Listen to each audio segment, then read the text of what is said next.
स्मृतिपुराणानाम्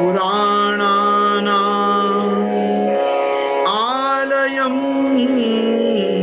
करुणालयं नमामि भगवत्पादं श्रीवल्लभं लोकवल्लभं वल्लभं विठ्ठलाचार्यं श्रीकृष्णं बादरायणं सूत्रभाष्यकृतौ वन्दे भगवन्तव पुनः वल्लभाचार्य दिव्याज्ञा प्रतिवासर उज्ज्वला दिगंत व्यापिनी भूया साहि लोकहितैषिणी सर्वदेश दशाकाले अव्याहत पराक्रमा वल्लभाचार्य दिव्याज्ञा वर्धतामभिवर्धताम् नत्वा श्री वल्लभाचार्यान् पुष्टिमार्गोपदेशकान् विठ्ठलेशान् गुरून् स्तौमि बालकृष्ण मम प्रभुन् श्री कृष्णाय नमः। श्री गुरुभ्यो नमः। उपस्थित समस्त प्रियजन वल्लभीजन वैष्णवजन, मैं गोस्वामी गोविंद राय हमारे इस जूमांतर्गत अंतरजालीय सत्संग सदन में फेसबुक लाइव एवं यूट्यूब के माध्यम से अपने साथ जुड़े हुए सभी सनातन धर्मावलंबी आस्तिक जनों का खूब खूब स्वागत करता हूं। आज महाप्रभु जी की महत कृपा से गणगौर का मेला द्विदिवसीय हमारे वापी में आज सुसंपन्न हुआ। कल श्री यमुना जी की छठ और कल भक्ति सेतु के पुनीत प्रांगण में यमुना जी के पाठों का क्रम, यमुना जी के 41 पद, यमुना जी की आरती और यमुना जी के स्थापन सहित यमुना छठ का ये भी एक सांस्कृतिक स्वमार्गीय सांप्रदायिक एक क्रम अपने यहाँ पे सायंकाल 5 से 7 का रखा गया है। आप वापी के जो स्थानिक वैष्णव हैं, मैं आप सभी लोगों का खूब खूब उसमें आवाहन करता हूँ, स्वागत करता हूँ। आइए अपन साथ में बैठ के श्री यमुना जी का यश कीर्तन लीला गुणानुवाद हम यहाँ साथ में एकत्रित होके करें। यमुना छठ अपने आप में ये नवरात्रि के चैत्र नवरात्रि के क्रम में आने वाली, ये साथ में श्री गुसाई जी के षष्ठात्मज श्री यदुनाथ जी का उत्सव भी लाती है। श्री यदुनाथ जी का हमारे ऊपर बहुत बड़ा उपकार है कि हमको उन्होंने चरित्र विजय ग्रंथ आचार्य का श्री वल्लभ दिग्विजय आपने दिया और श्री गुसाई जी के सप्तात्मजों में आपने सोम याग की परंपरा को पुनर्जीवित किया। आचार्य चरण और प्रभु चरण श्री गोपीनाथ ज्येष्ठ प्रभु चरण गोपीनाथ जी ने भी विष्णु याग गोपाल याग सहित काफी सोम यज्ञ किए, लेकिन सप्तात्मजों में श्री गिरधर जी ने काफी बार भगवत सेवा का प्राबल्य और प्रधानता होने से श्री गोकुलनाथ जी को मना करी के सोम याग आदि की परंपरा में प्रपंच में मत पड़ो, अपन इससे सेवा, क्योंकि इसमें कैसा है, ये तो एक प्रासंगिक बात याद आई है इसलिए मैं आपको कहूंगा कि गोपीनाथ जी ने साधन दीपिका ग्रंथ में भी हमको आज्ञा की है कृत्वा स्मार्ताग्नि धारणम। हमको श्रौताग्नि धारण नहीं करनी चाहिए, क्योंकि श्रौताग्नि धारण करने का जो अग्निहोत्रियों में क्रम होता है, अगर वो पद्धति से हम श्रौत कर्म से अग्नि धारण करते हैं तो फिर बहुत समय हमको प्रातः अग्निहोत्र, सायं अग्निहोत्र, इष्टि के क्रम, अमावस्येष्टि, पौर्णमास्याम इष्टि, ये सब जो क्रम है पूर्णमासी की और सबके, ये सब बहुत चीजों में, और फिर कहीं से कहीं आवागमन करो तो उसके प्रायश्चित आदि के होम होते हैं, सब है। तो ये सब चीजों के साथ अष्टयाम सेवा नहीं निभ पाती है। लेकिन फिर भी मैं समझता हूं कि श्री गिरधर जी ने कालांतर में अपने सबसे छोटे भाई, मतलब अपनी प्रथम माता श्री रुक्मिणी बहू जी के सबसे छोटे आत्मज ऐसे श्री यदुनाथ जी को आज्ञा दी, और यदुनाथ जी ने श्री रुक्मिणी बहू जी के आत्मजत्वेन, प्रभु चरण श्री गुसाई जी के पुत्रत्वेन आपने भी स्मार्ताग्नि के सहित श्रौताग्नि धारण करके एक घर में ये याग की परंपरा को किया। उसके बाद कालांतर में श्री गिरधर जी ने अपने तृतीय पुत्र अर्थात सबसे बड़े श्री मुरलीधर जी, दूसरे श्री दामोदर जी जिनके वंश में तिलकायत और हमारा काका वल्लभ जी का घर आता है, और तीसरे श्री गोपीनाथ दीक्षित जी, उनको दीक्षित जी शब्द ही इसलिए दिया गया है, संज्ञा उनका उपनाम ही दीक्षित जी था, क्योंकि वो इस ज्येष्ठ कुल की परंपरा मतलब ज्येष्ठ पुत्र की परंपरा में उन्होंने याग के क्रम को शुरू किया। और वो भी देखो तो आप सबसे छोटे पुत्र ने किया। तो गिरधर जी के भी तृतीय पुत्र ने, गुसाई जी के भी षष्ठ पुत्र ने। तो बड़े घरों में तो सेवा की ही प्रधानता रखी गई है। लेकिन यागादौ भक्ति मार्गैक साधनत्वोपदेशक ये श्री महाप्रभु जी का नाम है, और भूदेवाग्नि प्रपूजक ये श्री गुसाई जी प्रभुचरण का नाम है। तो ये सब यज्ञ याग की परंपरा भी सनातन धर्म के आचार्योचित क्रम से अविच्छिन्न रूप से हमारी परंपराओं में रहे, इसलिए ये चीजों का स्थापन किया। तो उन श्री यदुनाथ जी का, यदुनाथ महाप्रभु भी उनको संबोधन दिया जाता है।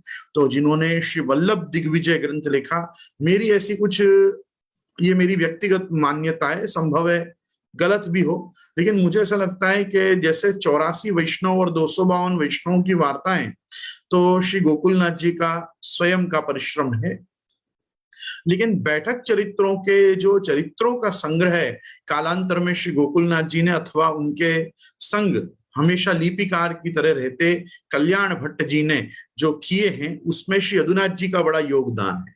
श्री गोकुलनाथ जी के छोटे भाई यदुनाथ जी की ये वल्लभ दिग्विजय रूपी चरित्र विजय ग्रंथ की कृति के आधार पे एक एक बैठक जियों के चरित्रों का संकलन और संग्रह श्री गोकुलनाथ जी ने किया और करवाया। तो इसमें छोटे भाई की कृति की बड़ी महत्ता है। तो हमको ये समझना चाहिए कि 252 वैष्णव की वार्ता, 84 वैष्णव की वार्ता, इनके बाद बैठक चरित्र लिखे गए, और ये बैठक चरित्रों के और इन वार्ता साहित्य के बीच में ही कहीं न कहीं ये उपदेशात्मक प्रासंगिक कोई चरित्र निकला। तो कुछ जो वचनामृत रूप से उपदेश किया वो ये निज वार्ता और घरु वार्ता है। अब इसमें कैसा है कि श्री हरिराय महाप्रभु ने बहुत पर्यटन किया, बहुत तीर्थाटन किया, बहुत प्रयास किया, और श्री जी के संग आप मेवाड़ तक भी पधारे, कालांतर में भी जैसलमेर तक और सिंध प्रदेश आदि में, अमृतसर आदि में, सब जगह आपका पधारना होता ही रहता था। तो आप यूं समझो कि उनके साथ जो लिपिक चलते थे, उस समय के जो राइटर्स चलते थे, तो उस जमाने में कोई बुक्स तो पब्लिश नहीं होती थी, तो कैसे कोई चीजों का संकलन और संग्रह हो, कोई व्याख्यान दे, कोई वचनामृत करे और कोई लिखे, तो साथ में बैठ के वो वचनामृतों का संकलन होता था। तो जहां घर से बाहर विराज कर हरिराय महाप्रभु ने जो सत्संग की सभाओं में या निजी बैठक की सत्संग में जो आपने उपदेश किए हैं, वो जो संकलन है वो निज वार्ता है। और जहां श्री हरिराय महाप्रभु ने अपने घर में विराज के ही सायं काल में नित्य जो वचनामृत प्रवचन आदि किए हैं, उसका जो संकलन है वो घरु वार्ता है। वो एग्जैक्टली ऐसा नहीं है कि महाप्रभु जी और गुसाई जी के घर की वार्ता, के महाप्रभु जी और गुसाई जी के निज जनों की वार्ता, ऐसे नहीं है। निज वार्ता और घरु वार्ता का मतलब होता है चलते चलते पधरामणियों के क्रमों में, प्रवास के क्रमों में, अपने मुकाम जहां बना वहां के क्रम में जो सत्संग हुआ, तब जो निज मंडली जो बैठी, तो अपने अपन कीर्तन साहित्य में पढ़ते ही हैं कि भोजन कर विश्राम छिनक ले निज मंडली बुलाई, करत कृपा निज दैवी जीवन पे श्री मुख वचन सुनाई, वेणु गीत पुन युगल गीत की रस बरखा बरखाई मार्ग रीत दिखाई। तो जो श्री महाप्रभु जी ने मार्ग रीत दिखाई, उस मार्ग रीत के अनुसार ही श्री हरिराय महाप्रभु भी जब निज मंडली में बैठ के महाप्रभु जी के निज जनों की जब वार्ता करते, तो वो ये निज वार्ता साहित्य बना। इसमें संकलन 51 प्रसंगों का ही हो पाया है, और फिर आगे घरु वार्ता के प्रसंग हैं। तो ये हमने घर में बैठ के जो प्रवचन किया वो, और अपनी निज मंडली के बीच में, निज परिकर और परिजन के बीच में जो किया, वो इस प्रकार से श्री हरिराय महाप्रभु का ये संकलन ग्रंथ है। तो इसमें क्या है, कोई कोई वार्ताएं वापिस भी आई हैं, जैसे 84 हम कल देखेगा हरसानी जी कैसे शरण आए, नशिनाथ जी का प्रागट्य कैसे हुआ, न कृष्ण देव राय की सभा कैसे जीते। अब ये सब प्रसंग आगे बैठक चरित्रों में भी कोई ना कोई रूप में आएंगे। वार्ता साहित्य में भी ये 252 और 84 वैष्णव की वार्ता में बड़े विशद रूप से ये दिए हुए हैं। तो ये यहाँ वापिस क्यों निज वार्ता में सुनाए जा रहे हैं? पहली वस्तु तो ये है कि हमको सत्पुरुषों के जीवन के चरित्रों की आवृत्ति उसी प्रकार करते रहना चाहिए जैसे हम भगवत भक्तों के चरित्रों को श्रीमद् भागवत आदि शास्त्र में पढ़ते हैं। अब एक ही ध्रुवोपाख्यान, एक ही प्रहलाद चरित्र, एक ही बलि राजा का चरित्र, एक ही वृत्रासुर की कथा, अपन एक ही कथाएं बार बार सुनते रहते हैं कि नहीं सुनते रहते? ये हमारी सनातन परंपरा, सनातन संस्कृति ये है कि अर्जुन को भगवान ने क्या उपदेश किया सुनते रहे, भगवान ने उद्धव को क्या उपदेश किया वो सुनते रहे, शुक परीक्षित में क्या संवाद हुआ सुने, सूत शौनक के क्या संवाद हुआ वो सुने। तो ये सब चीजें जो धारण करते रहना है, इसको कहते हैं सतोवृत्ति ही। सत्पुरुषों के द्वारा लिखे हुए ग्रंथों का और सत्पुरुषों के चरित्र के क्या कहते हैं घटनाक्रम का बार बार चिंतन करना चाहिए। दूसरा, जैसे श्री महाप्रभु जी आज्ञा करते हैं कि भगवत शास्त्र आज्ञा ये विचार्य च पुनः पुनः, भगवत शास्त्रों में भगवान ने जो आज्ञा की है उन पर बार बार विचार करना चाहिए। तो मैं भी ऐसा मानता हूं कि जितने प्रकार से हो सके आचार्य चरण के चरित्र की कीर्ति का गान करना चाहिए। महाप्रभु जी के दिव्य चरित्र के बारे में हमको पढ़ना चाहिए। मैं यहाँ ज्यादा समय नहीं लूंगा मेरे आज के कथाक्रम को शुरू करने के पहले, लेकिन मुझे अभी मैंने वल्लभ दिग्विजय लास्ट सीरीज में किया, अभी हम निज वार्ता घरु वार्ता कुछ दिनों तक देखेंगे, आगे हम मूल पुरुष देखेंगे और वल्लभाख्यान भी देखेंगे। तो यूं देखो तो ये श्री महाप्रभु जी के लीला चरित्र का ही चिंतन चलता रहेगा। तो आपको कभी ऐसा होगा कि अरे कोई ग्रंथ पढ़ाओ ना, ये क्या एक ही चरित्र बार बार सुना रहे हो, एक से ही घटना, एक ही वार्ताएं बार बार बता रहे हो। मैं आपको एक चीज कहना चाहूंगा कि ये पुष्टि मार्ग का दुर्भाग्य है, मतलब अपन पुष्टि मार्गियों का दुर्भाग्य है कि हम श्री महाप्रभु जी और प्रभु चरण द्वय के जीवन चरित्र के प्रसंगों को बड़े हल्के में लेते हैं। समझना मेरी बात को, सुनना। ये किसी पे मैं आक्षेप नहीं कर रहा हूं, जनरल व्यू जो सोसाइटी में प्रॉब्लम्स हैं वो सोसाइटी में प्रॉब्लम हैं। अब देखो क्या होता है, हमें ना आचार्य चरण के जो चरित्र के अंदर जो भी वर्णन आते हैं उन सब चीजों को अपन बड़ा हल्के में ले लेते हैं कि हाँ आओ महाप्रभु जी करियुछ है, आओ गुसाई जी ने करियुछ है। अरे करियुछ है नहीं, सुनो बात को कि क्या करियुछ है। अपने यहाँ तो श्री वल्लभ दिग्विजय के प्रति उतनी अवेयरनेस ही सोसाइटी में नहीं है जितनी होनी चाहिए। ऐसा नहीं है कि अकेले गोविंद राय जी के बोल लेने से कोई बहुत अवेयरनेस आ गई हो दुनिया में कि वो वल्लभ दिग्विजय बहुत उत्तम ग्रंथ है, ऐसा नहीं। आधे लोग अभी भी पंचायत लेके बैठे हैं कि यदुनाथ जी ने लिखा भी है कि नहीं लिखा है। अरे क्या करेंगे, ये माथा पे भाटा रख के बैठे रहेंगे कि क्या करेंगे। मैं आपको एक चीज बताऊं, यहाँ भले पुनरावृत्ति होती हो, भले ये प्रसंग आपने सुना हो, अपन एक चीज का स्मरण करिए कि हम लोगों को महाप्रभु जी और गुसाई जी के चरित्रों को कैसे सीरियसली लेना चाहिए, कितने सीरियसली लेना चाहिए। मध्व संप्रदाय में 2 ब्राह्मण बालक अपने घर से स्नान करने नदी पे जा रहे थे। बहुत पूर्व काल की घटना है। पहले के काल में मध्व संप्रदाय का एक अग्रहारम था, और अग्रहारम मतलब ब्राह्मणों की कॉलोनी, और ब्राह्मणों की उस कॉलोनी में से 2 बच्चे सुबह सुबह स्नान संध्या करने और जा रहे थे प्रातः काल। तो वो गांव में से जिस गली में से होके नदी या तालाब तक जा रहे थे, वहां उनके कोई पुराने गुरुजी का घर आया।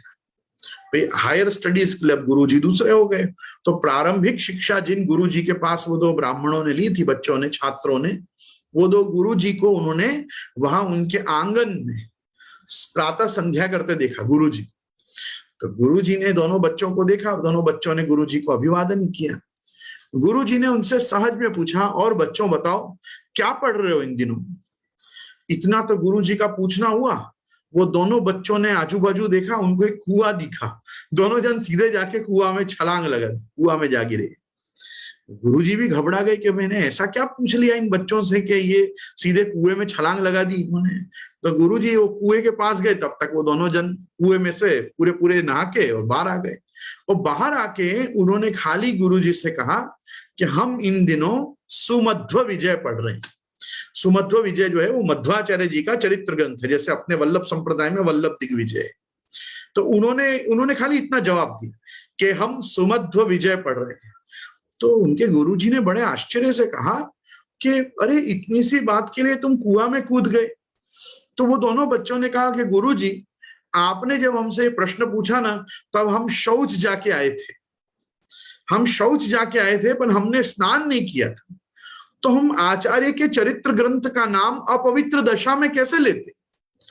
तो इसलिए हम कुएं में जाके कूद गए कि एक बार धार कर ले, माथे पे से जल पड़ जाए तो कम से कम शुद्ध हो जाए, तो शुद्धावस्था में बोल तो सकते हैं कि हम सुमध्व विजय पढ़ रहे हैं।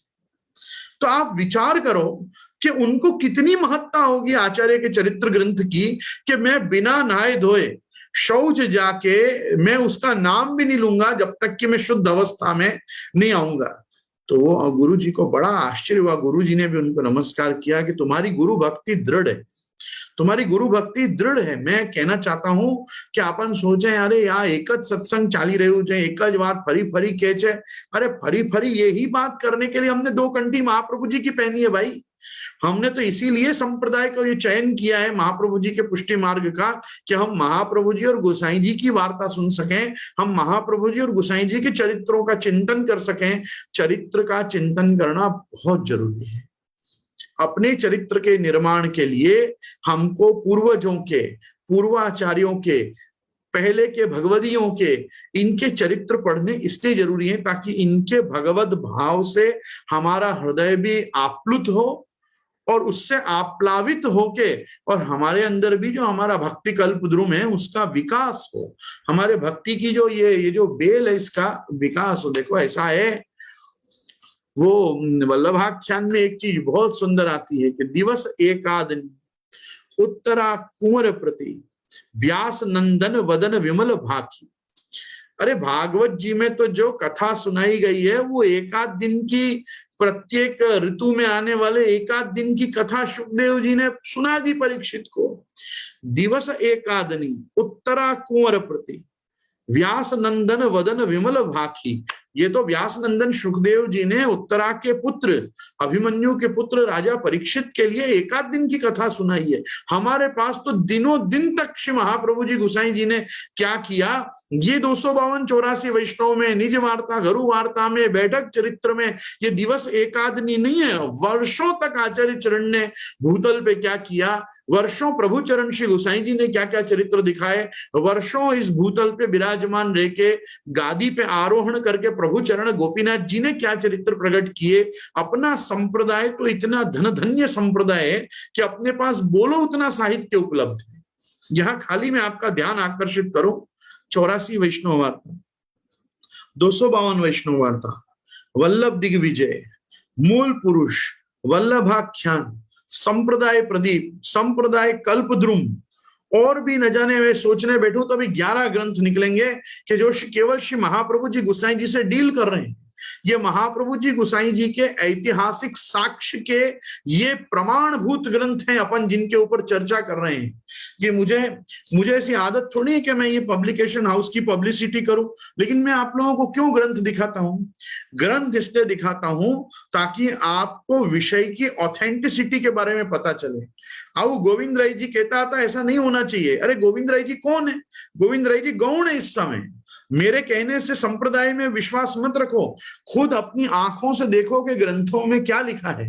अपना ग्रंथ अपना आत्मगौरव बढ़ाने के लिए लिखे गए हैं, हमारी पुष्टिमार्गीय अस्मिता को जीवंत रखने के लिए लिखे गए हैं। पुष्टिमार्गीय भावना से हमको ये बताया जा रहा है कि तुम कितने सौभाग्यशाली हो। तो अपना सौभाग्य मदम वीक्ष्य, अपने सौभाग्य का मद होना चाहिए अपने को कि अपने नाथ कौन, अपने गुरु कौन, अपने वैष्णव, अपने संगी कौन। अपने को इन सब का अहोभाव ही नहीं होगा तो आप बताओ किसको देख के हाथ जुड़ेंगे।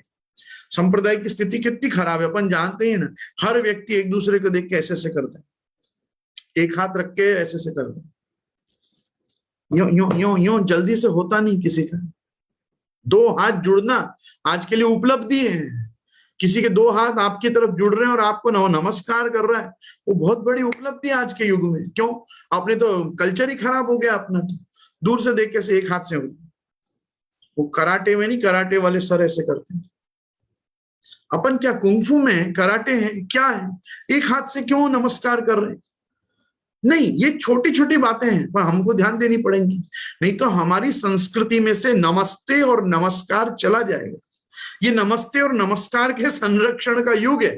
Hello, how do you do, good morning, yes boss, no boss वाले जगत में आपको ये बोलना पड़ेगा कि नहीं, हम किसी को मिलते हैं तो हम उसको हृदय से नमस्कार करते हैं। पहले समवयस्क लोग मिलते थे ना, समवयस्क लोग जिनका आत्मा से हृदय मिला हुआ रहता था, जैसे हृदय पे हाथ रख के नमस्कार करते। हमारे पूज्य मिलते थे जिनका हम स्तुति करते हैं, स्तवन करते हैं, तो हमारा हाथ हमारे मुख तक जाता था, उनको ऐसे करके नमस्कार करते। और ये माथा झुकाते थे। खाली ऐसा नहीं, नेताओं की तरह यूं यूं नमस्कार नहीं करते थे। नेता कैसे करते? और शत्रु मिलता था ना, शत्रु, तो उसको ऐसे दूर की राम जी होती थी, राम राम दूर से। शत्रु को भी हाथ जोड़ने की संस्कृति रही अपने, उसको ऐसे करते थे, ऐसा आवाज आनी चाहिए। दुश्मन को भी नमस्कार किया। कैसा मतलब? तेरे से तो दूर दूर की राम राम रहे तो अच्छा भाई, पास मत आना। और हृदय के पास उसको हृदय से, पूज्य उसको मुख के पास से, उनके पास माथा ला। ये देखो, ये छोटी बात है पर आप मार्क करना। पुराने लोग एक दूसरे से स्पर्धा होती थी, घृणा होती थी, ईर्षा होती थी, जैसे कहते थे इसके तो दूर की राम राम है भाई, दूर की भी राम राम होती थी। और आज वैष्णव समाज इतना विकृत है, मारा इना तो भगवत स्मरण ना पण संबंध नहीं। क्यों नहीं है? और संबंधी क्या था नालायक? तेरा तो संबंधी भगवत स्मरण का था, उतना भी छोड़ दिया और बोलते शर्म नहीं आ रही कि इना मारा तो भगवत स्मरण ना पण व्यवहार नहीं। क्यों नहीं? व्यवहार रखो। यही व्यवहार रखा होता ना तो आज संबंध अच्छे होते। बहुत ज्यादा मित्र बनने गए, संबंध टूटे। मित्रता कितनी भली, अपन सब प्रभु से जुड़े हुए हैं, अपन सब गुरु से जुड़े हुए हैं, अपन सब संप्रदाय से जुड़े हुए हैं, अपन सब मार्ग से जुड़े हुए हैं। ये ऐसी एकदम व्यापक कैनवास में मित्रता करो, एकदम वाइड स्पेक्ट्रम स्क्रीन रखो अपने जिंदगी की, तब आप किसी से भी मित्र भाव रखो, कितना भी मित्र भाव रखो, कभी खटास नहीं आएगी अपने व्यवहारों में। क्यों? क्योंकि उसमें केंद्र भूत में संप्रदाय रहेगा, आपका ईगो नहीं। आपका केंद्र आपका संप्रदाय रहेगा, आपका मार्ग रहेगा। जैसा मैं सेवक हूं वैसे ये भी सेवक है, जैसे मैं सेवा में हूं वैसे ये भी सेवा में। मैं ठाकुर जी का दास हूं, ये भी ठाकुर जी का दास। Feel the connect, feel the connect within you, कि आप इससे कैसे कनेक्टेड हो। वैष्णव से कैसे कनेक्टेड है? वैष्णव से, जैसे आप लोग जोर से सब बालकों को देखते हो तो बोलते हो वल्लभ कुल परिवार की जय। हमको भी मन होता है कहने का वैष्णव परिवार की जय। वैष्णव परिवार की तरह रहे तो सही। तुम तो जातिवाद के बंधनों में पड़े हुए हो, ये हमारी जाति का, ये हमारी नाती का, ये हमारे कास्ट का, ये हमारे वर्ण का, ये हमारे फलाना। तुम सबका वर्ण और कास्ट एक है कि तुम सब दो कंठीधारी वैष्णव हो, महाप्रभु जी के जीव हो, गुसाई जी के जीव हो। प्रत्येक वैष्णव का वर्ण और जाति भाव प्रकाश में श्री हरिराय महाप्रभु ने मेंटेन करी। सो या जन्म में, तीसरे जन्म की भावना बताने में प्रत्येक वार्ता के भाव प्रकाश में श्री हरिराय जी ने कहा है, सो या जन्म में ये एक क्षत्रिय के घर जन्मे, सो या जन्म में ये एक ब्राह्मण के घर जन्मे, सो या जन्म में ये एक कणबी पटेल के घर जन्मे, सो या जन्म में ये एक वैश्य के यहाँ जन्मे। हर व्यक्ति का वर्ण बताया है, हर व्यक्ति की जाति बताई है। लेकिन क्या ये वैष्णव श्रीमद आचार्य चरण के ऐसे कृपा पात्र भगवदी हते, इनकी वार्ता को पार नहीं सो कहां ताही कहिए। ये श्री गोसाई जी के ऐसे भगवदीय सेवक हते, इनकी वार्ता को पार नहीं सो कहां ताही करिए। वो कौन सी जाति का था इससे उसका नहीं गनाया गया कि कहां ताही बात कहिए। ये बात बताई कि ये महाप्रभु जी का था, ये गोसाई जी का है, इसलिए इसकी वार्ता को पार नहीं। आपकी वार्ता का भी पार नहीं हो सकता है।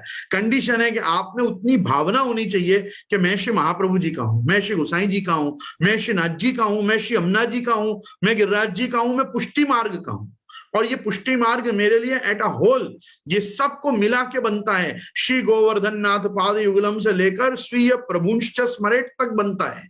इसमें सब आ गए, काल इंदिम स्वगुरुम गिरिम गुरु विभुम स्वीय प्रभुंश्च स्मरेट, 9 निधि आ गए, महाप्रभु जी गोसाई जी 7 बालक आ गए, ब्रजभूमि आ गई, यमुना जी आ गए। कौन छूटा बताओ? बरहा पीड़म में पुनश्च अपने हृदयांतर स्थित परम प्रभु परमात्मा जो प्रमेय रस रूप आप साक्षात फल रूप हैं, उनका ध्यान आया। सौंदर्यम निज हृदगतम आया, श्री गोपीनाथ जी का ध्यान आया, श्री गुसाई जी का ध्यान आया। मंगलाचरण को वैष्णव यदि सीरियसली ले तो उसके दिन भर का आचरण करेक्ट हो। मंगलाचरण को भी बहुत सीरियसली लेना चाहिए। हमारा मंगलाचरण ही हमको निश्चिंतता सुबह से प्रदान करता है। चिंता संतान हंतारो यत पादाम बुजरे नवा, हमारे सारे दुखों को मंगलाचरण हटता है। यदनुग्रह तो जंतु सर्व दुखाति गो भवेत। तुम कहते हो दुख कम भवेत, कम हो तो और आ जाओ, दुख जितने आने में तो दुख भोगने के लिए बैठो। दुख भोगने के लिए नहीं, आप सुख भोगने के लिए आए हो। संप्रदाय में कृष्णा सेव्य सुखार्थी भी, जिसको सुख की इच्छा है, जिसको आनंद की इच्छा है, उसको पुष्टि मार्ग में आना चाहिए। गुण गाने सुखावाप्ति गोविंदस्य प्रजायते यथा तथा शुकादी नाम नैवात्मनि कुतोन्यता। महाप्रभु जी ने स्पष्ट आज्ञा की है, जो गुणगान में सुख मिलता है वो सुख और कहीं भी नहीं मिल सकता। आत्मज्ञानियों को भी वो प्रत्यगात्मा होके हृदय ब्रह्मानंद में निमग्न होकर भी वो सुख नहीं मिलता, जो भगवान के भजन करने से, श्रवण कीर्तन करने से, भगवत भक्ति करने से मिलता है। तो आप सब लोगों को मैं सिर्फ इतना कहना चाहूंगा कि आप जो लोग भी इस समय हमारे साथ लाइव फेसबुक पे भी काफी वैष्णव नित्य जुड़ते हैं, आप सब जूम सभा में पधारते हैं, मेरा सभी वैष्णवों को, सभी भगवत भक्तों को एकमात्र ये एक मैसेज है, मेरी तरफ से एक सजेशन है। मैं आज्ञा तो कोई को कुछ करता नहीं, आज्ञा उठाने वाला समाज अब रहा नहीं, इसलिए आग्रह करता हूं कि आग्रह मेरा इतना ही है, संप्रदाय को पूरे एक ऑर्गेनाइजेशन के ढंग से, एक इंस्टीट्यूशन के ढंग से आप देखो। संप्रदाय को एक वो कहते हैं ना बोर्ड ऑफ एजुकेशन के ढंग से देखो।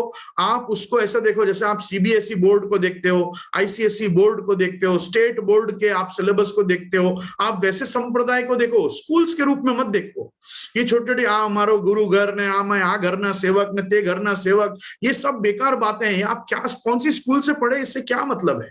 आपका बोर्ड ऑफ एजुकेशन कितना एलिवेटेड था इंटेलेक्चुअली, वो ज्यादा महत्ता रखता है। कौन सी स्कूल से आप पास किए उसके कितना महत्व, 10th का महत्व, 12th का महत्व, यूनिवर्सिटी तक, यूनिवर्सिटी के बाद आपने अचीव क्या किया, वो अचीव आपका जो अचीव करना है उसमें भी मैं आपको बोलूंगा।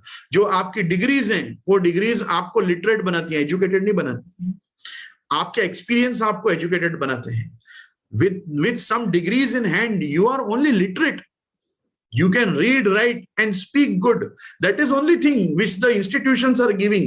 But as a character, as a career, आपको आपका एजुकेशन बोर्ड ने नर्चर कैसे किया है, कल्टीवेट कैसे किया है, आप अपने फ्यूचर को कैसे इन्विजन कर पा रहे हैं, ये सब चीजों को लेके मैं उसी प्रकार से कह रहा हूं। ये वल्लभ संप्रदाय की आइडियोलॉजी, वल्लभ संप्रदाय की फिलॉसफी, वल्लभ संप्रदाय के डॉक्ट्रिन्स, वल्लभ संप्रदाय के प्रोटोकॉल्स, वल्लभ संप्रदाय के टेनेट्स, ये आपके जीवन को कैसे एनहांस कर रहे हैं, ये इसके ऊपर भी आप चिंतन करिए।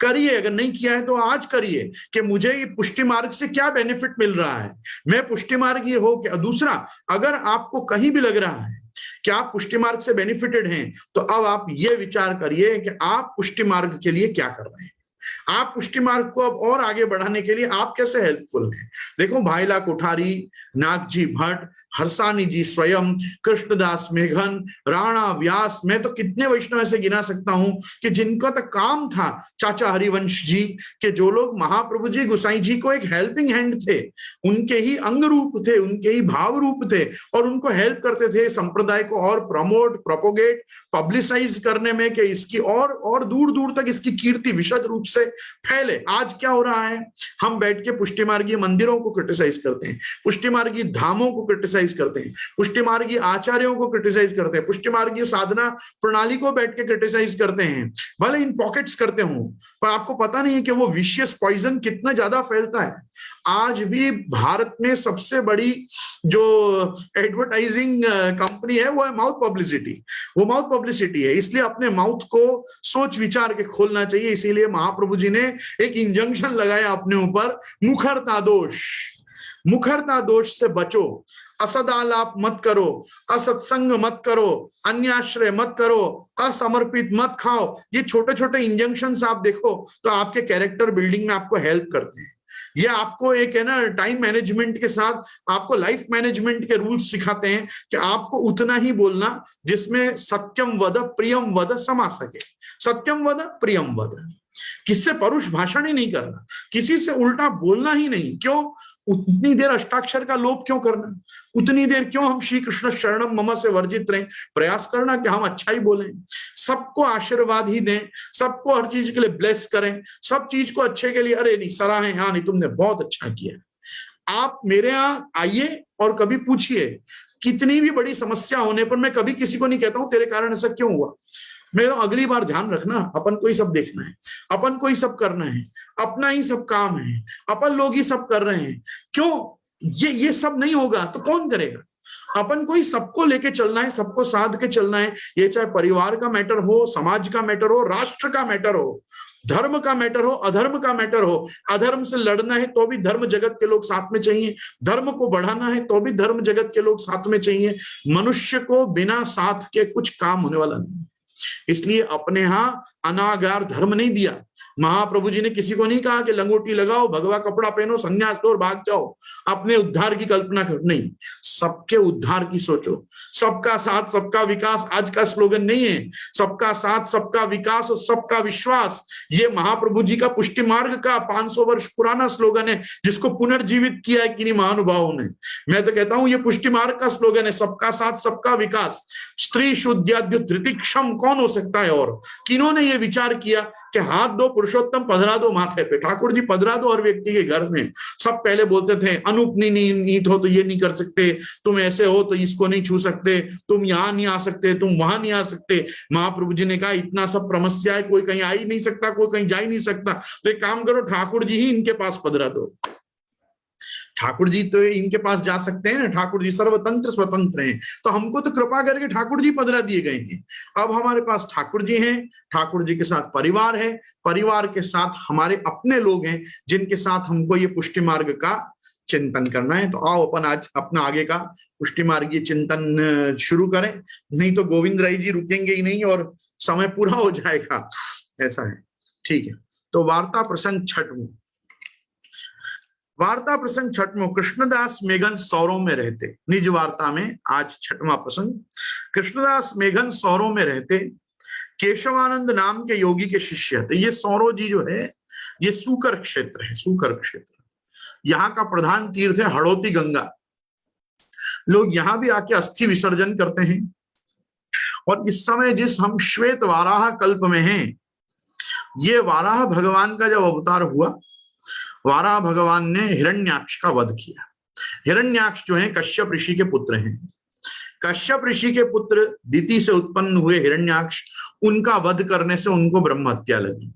ब्रह्म हत्या का मार्जन करने के लिए, ब्रह्म हत्या का निवारण करने के लिए वो इसी सूकर क्षेत्र में गंगा जी में स्नान करने आए।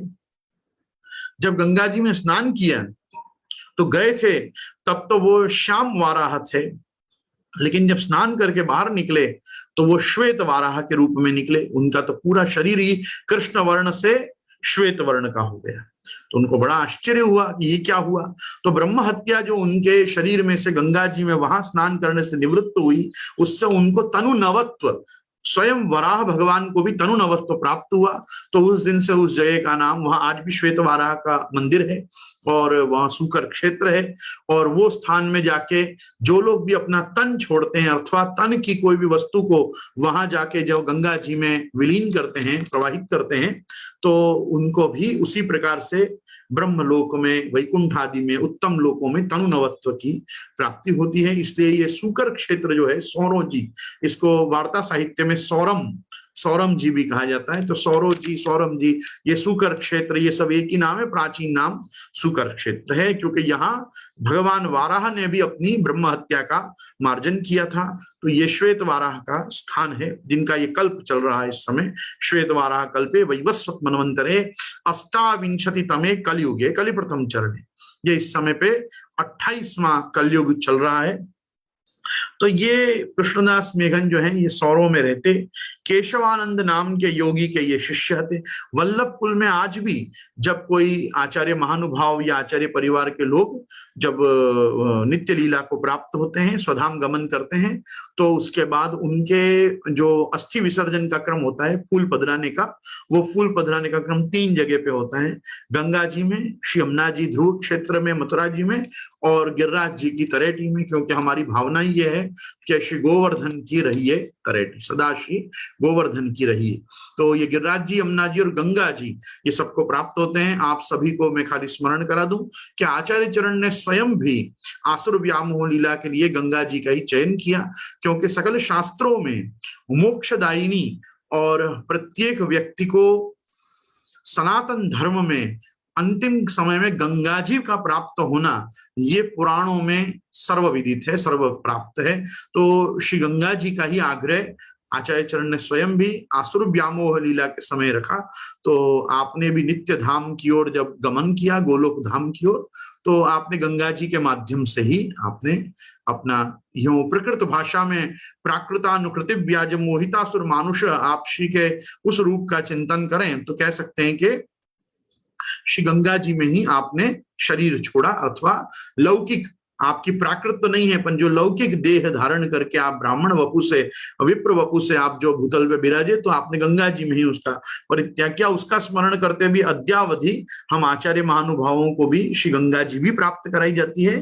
श्री यमुना जी के ध्रुव टीला के सामने मध्य धारा में यमुना जी में भी पुष्प विसर्जन किए जाते हैं, और साथ में श्री गिरिराज जी में भी तुलसी क्यारा के रूप में नित्य आचार्य महानुभाव आप विराजते हैं। तो हमारे यहाँ भी ये सौरों जी का बड़ा महत्व है। और जिस समय श्री गिरधर जी को, श्री गोकुलनाथ जी आदि सभी भ्राताओं को चिद्रूप के उपद्रव से कुछ समय के लिए जो गोकुल त्यागना पड़ा, जिसमें भी कुछ मतांतर ऐसा कहते हैं कि श्री गोकुलनाथ जी तो नहीं गए गोकुल छोड़ के, परंतु जब अन्य भ्राताओं ने नक्की किया कि ठीक है भाई, यहाँ अगर ये यवनाक्रांत म्लेच्छाक्रांत देश ये भी हो रहा है ब्रजभूमि का, तो कुछ समय के लिए चलो अपन सौरों जी चले जाएं। तो काफी बड़ी मात्रा में वल्लभ कुल परिवार एक समय में सौरों जी में भी रहा। जब श्री गोकुलनाथ जी ने चिद्रूप पे विजय प्राप्त करके माला तिलक का रक्षण करके और माला तिलक के प्रसंग के प्रकार रूप से गोकुल पुनः आपने विजय करी और गोकुल को पुनः प्रस्थापित किया स्वयं श्री महाप्रभु जी गोसाई जी के बाद,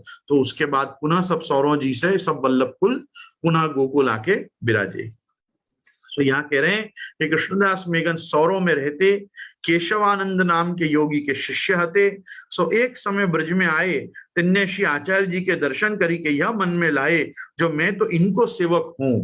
काहेते बिनको श्री आचार्य जी के दर्शन साक्षात पूर्ण पुरुषोत्तम के भय, ताते वे और प्रभुदास जलोटा क्षत्रिय तथा रामदास जी ये सब सेवक भय।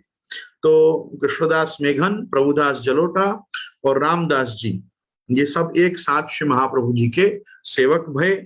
इन सबन को आपने ब्रह्म संबंध करायो, ये सभी का ब्रह्म संबंध कराया।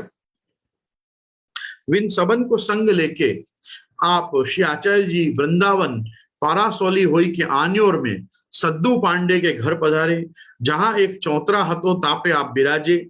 इतने में सब ब्रजवासी देखी के कहने लगे, जो ये तो कोई बड़े महापुरुष हैं। ये श्री आचार्य चरण आप यहाँ आन्योर पधारे हैं, सद्दू पांडे के घर के पास के चौतरा पे आप विराजे हैं। तो सब ब्रजवासी देख के कहने लगे, ये तो कोई बड़े महापुरुष हैं। ऐसो तेज काहू मनुष्य के मुख पर तो न होए, कहा जानिए कहा स्वरूप में है। ऐसे सब कहू कहे, ता समय सद्दू पांडे ने आए के हाथ जोड़ी के आप सो कहो, जो स्वामी कछु खाओगे। तब कृष्णदास मेघन बोले, जो आप तो सेवक बिना काहू को लेत नहीं। तब सद्दू पांडे के एक भवानी स्त्री और एक बेटी हती, वाको नाम हतो नरो। वापिस श्री गोवर्धन नाथ जी की बहुत कृपा कर दी। सो वह सांझ सवेरे 2 बिरिया श्रीनाथ जी को दूध प्यायवे को जाती। सो जब वह घर के काम काज में होई, तब जाई न सके।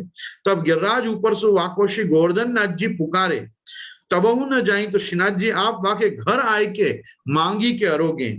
जैसे को घर को बालक होई, वैसे आप वासो हिले हते। सो जा समय कृष्णदास मेघन ने सद्दू पांडे सो नहीं किनी, ताही समय श्री गोवर्धन नाथ जी ने पुकारी के कहे, जो अरि नरो दूध लाओ। तब नरो ने कही, जो आज तो मेरे पाहुने आए हैं, पाहुने आए हैं मतलब मेरे यहाँ आज मेहमान आए हैं।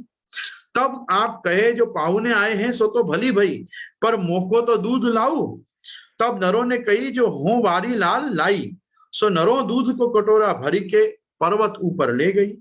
ता समय आप श्री आचार्य जी दामोदर दास जी सो कहे जो दमला तैने कछु सुनियो। तब दामोदर दास ने कही जो हाँ महाराज सुनियो। तब आप श्री मुक्ते कहे जो यह शब्द और झारखंड को शब्द एक मिलत है। झारखंड में जो भगवद आज्ञा अपन को सुनाई दी वो और ये एक ही व्यक्ति की आवाज है। ये आकाशवाणी एक ही प्रकार से अपन को श्रवण हो रही है। गगन समाधौ समरे वो गिरम समाधौ गगने समीरता।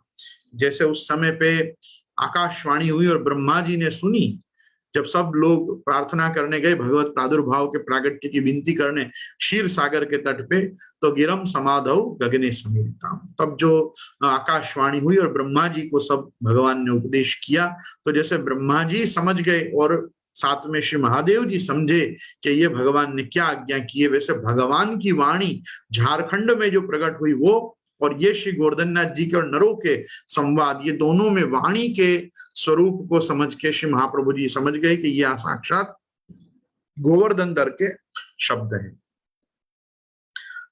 तासो आप प्रभु यहां ही प्रकट भय हैं ऐसो जानी परत है। ताते सवारे ऊपर चलेंगे ऐसे आप श्री मुक्ते कहत भय।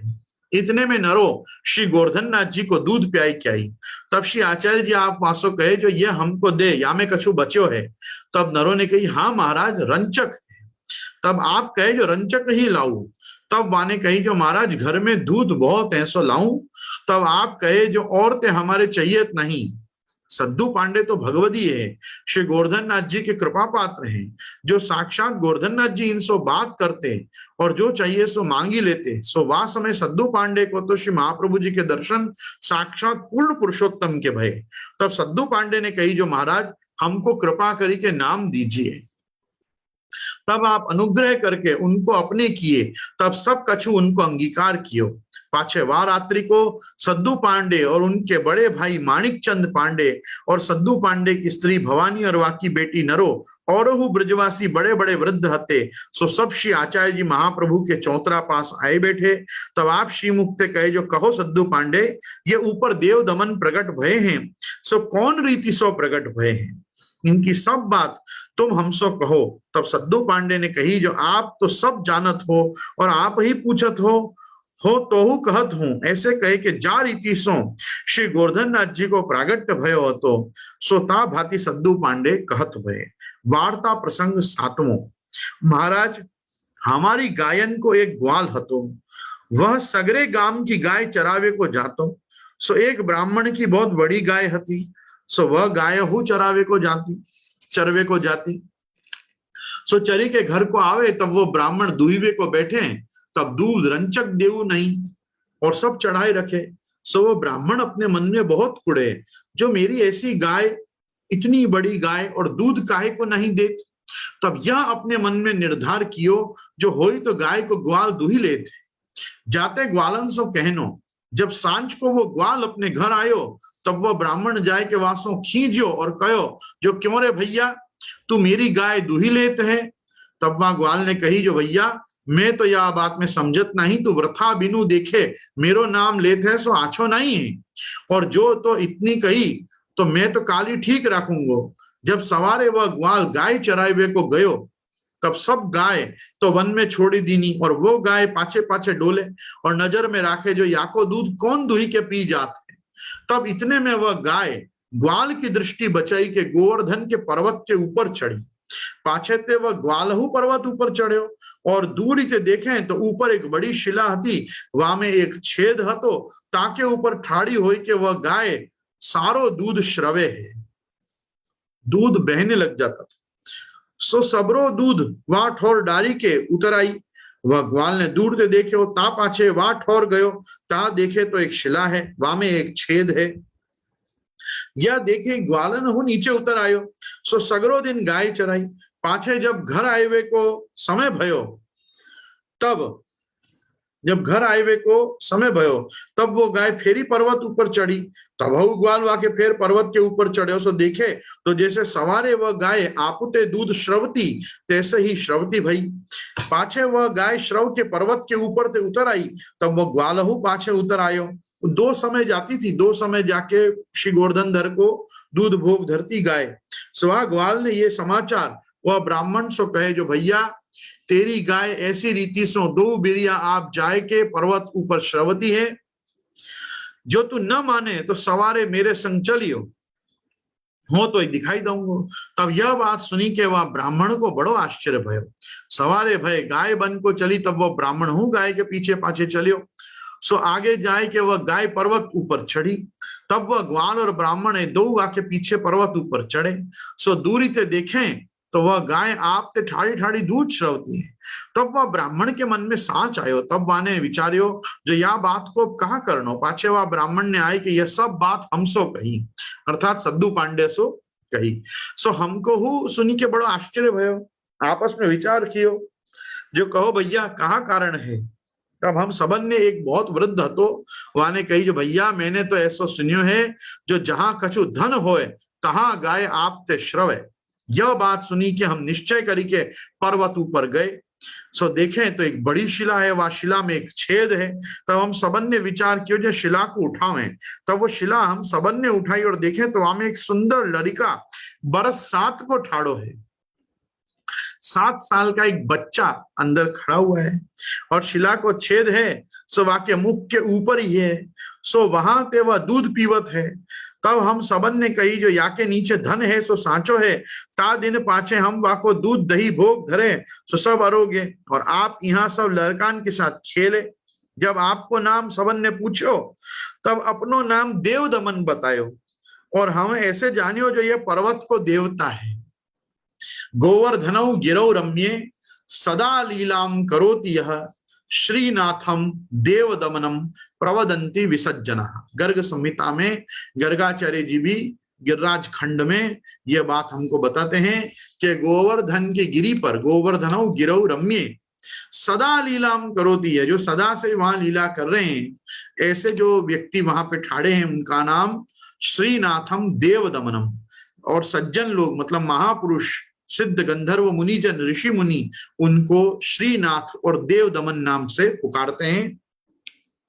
यहां सिर्फ इतना बताना आवश्यक है कि देव दमन मतलब क्या। देव दमन मतलब एक देवता का जिसने घमंड चूर किया, वो देवता कौन है? वो इंद्र नहीं है, क्योंकि इंद्र दमन भगवान का नाम अलग है, नाग दमन प्रभु का नाम अलग है। ये देव है कामदेव। ये कामदेव ने 33 करोड़ देवताओं को जीते, 33 कोटि देवताओं का मद कामदेव ने हर लिया। और कामदेव को भी महादेव जी जैसे महान योगीश्वर ने भी अनंग बना दिया, भस्म कर दिया, उसको देह रहित कर दिया, और उसको जीत नहीं पाए। भगवान के मोहिनी स्वरूप के प्रति महादेव जी भी आकृष्ट होकर दौड़े, आपका वीर्यपात हुआ और उससे सोने और चांदी की खाने बनी। ऐसा श्रीमद् भागवत में मोहिनी अवतार के बाद महादेव जी को जब मोहिनी रूप में भगवान ने दर्शन कराए पुनः, तब उसके क्रम में अपने को प्राप्त होता है। इसीलिए पूरे संसार में एक ही अच्युत हैं और वो है भगवान श्री कृष्ण। वही ऋषिकेश हैं, वही अच्युत हैं। बाकी जितने भी हैं सब कभी ना कभी तो च्युत हुए हैं, कहीं ना कहीं च्युति हुई है, कहीं ना कहीं चूके हैं कोई चीज में। तो जो भगवान कभी नहीं चूके हैं वो भगवान श्री कृष्ण हैं, इसीलिए वो देव दमन है। यही कामदेव रास के समय पर भगवान से युद्ध करने आया, और जब भगवान ने उसका जो मद है वो भगवान ने उसका जो दलन किया और उसका जो दमन किया, तो वो देव और कोई नहीं है, वो कामदेव है कि जिसने 33 कोटि देवता जीते। आपको मालूम है लक्ष्मी जी की जब उत्पत्ति हुई है तो ब्रह्मा जी भी लाइन में खड़े थे कि जिनको लक्ष्मी जी से विवाह करना था। तो वहां पे श्रीमद् भागवत जी में आता है कि कश्चिन महान तस्य न काम निर्जय। ये हैं तो बहुत महान, ये तो साक्षात ब्रह्मा हैं, पर ये भी काम को नहीं जीत पाए। तो काम को तो कोई ही नहीं जीत पाया, न ब्रह्मा जीत पाए, न शिव जीत पाए, शिव भी भस्म कर पाए पर काम को जीते नहीं। काम को अगर कोई ने अनंग विजय की है तो वो केवल और केवल भगवान श्री कृष्ण ने की है। और वो कोटि कंदर्प लावण्य रूप आपने धारण करके परम मोहिनी स्वरूप होकर और आपने काम मोहन भी किया है। तो काम सम्मोहन जो प्रभु की लीला है उससे ही आपका नाम देव दमन है। इसीलिए श्री महाप्रभु जी आप कारिका में भी रास पंचाध्याय के लिखते हैं, क्रिया सर्वापि सहीवात्र परम कामो न विद्यते। क्रिया तो सब वैसी हो रही है कि जब मानो ऐसा लग रहा है कितना भोग विलास हो रहा है, पर क्रिया सर्वापि सहीवात्र परम कामो न विद्यते, पर कहीं भी लौकिक और क्षुद्र काम के दर्शन नहीं हो रहे हैं। आत्मा रामो पीरी रमत, आत्मा राम होते हुए भी ब्रज भक्तों का उद्धार करने के लिए, गोपीजनों का कल्याण करने के लिए, आत्मा राम पूर्ण काम यदुपति होते हुए भी आप वहां पे सबको रास का सुख प्रदान कर रहे हैं। आत्मा रामो पीरी रमन, तो ये देव दमन और कोई नहीं है, ये काम देव को जीतने वाले कोटि कंदर्प लावण्य भगवान परम मोहिनी स्वरूप नट नागर बाल कृष्ण प्रभु हैं, जो रास रासेश्वर के रूप में रास में स्थित हैं।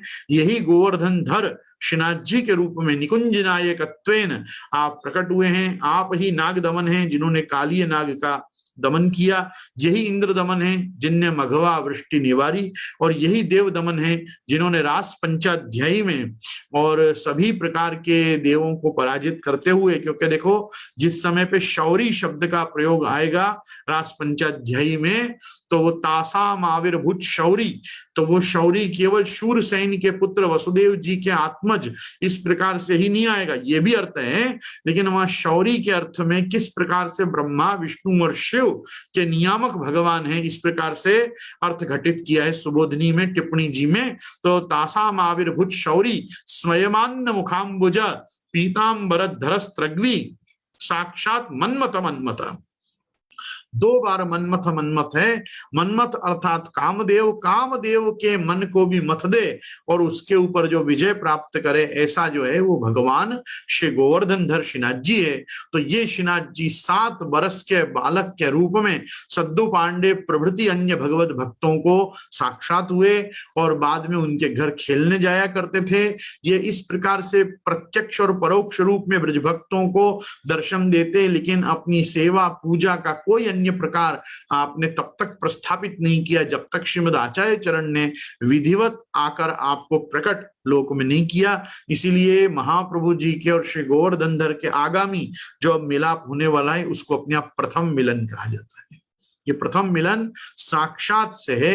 ये साक्षात दर्शन ब्रह्म संबंध की आज्ञा के समय भी हुआ है और भी आचार्य चरण को ये साक्षात्कार ऐसा हुआ, इसे की आवश्यकता नहीं है, क्योंकि आप प्रतिक्षण निकुंजस्थ लीला रससुपूरित आप स्वयं हैं। आप श्री भागवत प्रतिपद मणिवर भावांश भूषिता मूर्ति आप स्वयं। अरे ये सब छोड़ो, साक्षात आप कौन है? तो श्रीमद वृंदावनेन्दु प्रकटित रसिकानंद संदोह रूप है, स्फूर्जद्रासादि लीला अमृत जलधि भराक्रांत सर्वोपि शाश्वत है। तो इन सब चीजों के लिए तो भाई हम सब जितना गाएं उतना कम है। कहने का तात्पर्य है कि ये इस प्रकार से सद्दू पांडे श्री महाप्रभु जी को परिचय दे रहे हैं कि हमको ये देव दमन नाम का लड़का कैसे मिला। ये देव दमन नाम के देवता ने उस पर्वत पे से दूध पी पी के कैसे बताया कि मैं यहाँ पे स्थित हूँ, और बाद में फिर हम उस दिन से वो गाय को वहां श्रावणी नहीं पड़े अपनी खुद की धारा को, इसलिए जाके हम दूध फल आदि भोग धर के आते हैं। इस प्रकार बताया। जब आपको नाम हम सबन ने पूछो तो अपनो नाम देव दमन बतायो, और हम ऐसे जाने हो जो ये पर्वत को देवता है। जब इंद्र ने बरसात करी थी तब याही ने रक्षा करी हती, ताते या की सब मानता करो।